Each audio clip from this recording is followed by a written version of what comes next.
चला तर ताईंनो, आज आपण बनवणार आहोत सिंपल पद्धतीने शेवभाजी। सुरुवात करूया। कढई गॅसवर ठेवलेली आहे, त्यामध्ये 2 कांदे उभे चिरून टाकलेले आहेत, अर्धा इंच आला टाकलेला आहे, 2 चमचे खोबऱ्याचा खीस टाकलेला आहे, 2 चमचे शेंगदाणे टाकलेले आहेत आणि अर्धी गाठीच्या जवळपास लसूण घालायचं आहे। सगळे साहित्य थोडेसे परतून घ्यायचे आहेत तेलामध्ये।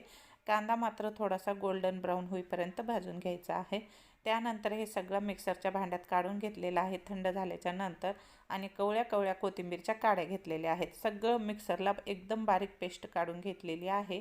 कढई गॅसवर ठेवलेली आहे, त्यामध्ये तेल घातलेलं आहे, जिरे घातलेले आहे। जिरे घालून झाल्याच्या नंतर जी काय पेस्ट आपण काढलेली होती मसाला कांदा लसूणची ती टाकलेली आहे, ती छान परतून घ्यायची आहे। त्यानंतर लगेचच मसाले घालायचे आहेत।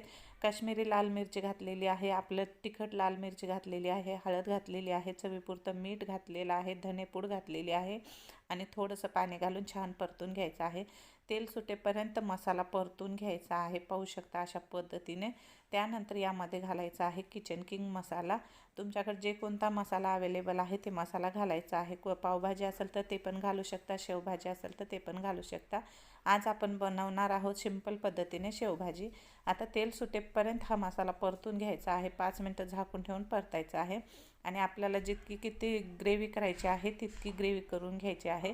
मी 1 ग्लासच्या जवळपास पाणी घातलेलं आहे। आता छान ह्याला उकळी काढायची आहे आणि थोडीशी कोथिंबीर घातलेली आहे। 5 ते 10 मिनटं उकळी काढायची आहे, फक्त आपल्याला ग्रेव्ही करून ठेवून द्यायची आहे।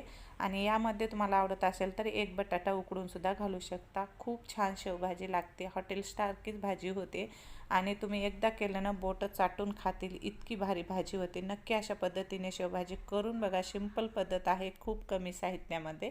आता ही ग्रेव्ही आपण काढून घेऊया आणि जेव्हा कधी जेवायचं आहे, डब्बा द्यायचा आहे, तेव्हा अगोदर शेव टाकायची आहे, त्यानंतर पाहिजे तितका रस्सा टाकायचा आहे आणि ही शेवभाजी तयार झालेली आहे। आता जर शेव ह्याच्यामध्ये टाकले तर पूर्ण शेव रस्सा पिऊन टाकते, त्यामुळं घट्ट खूप होते।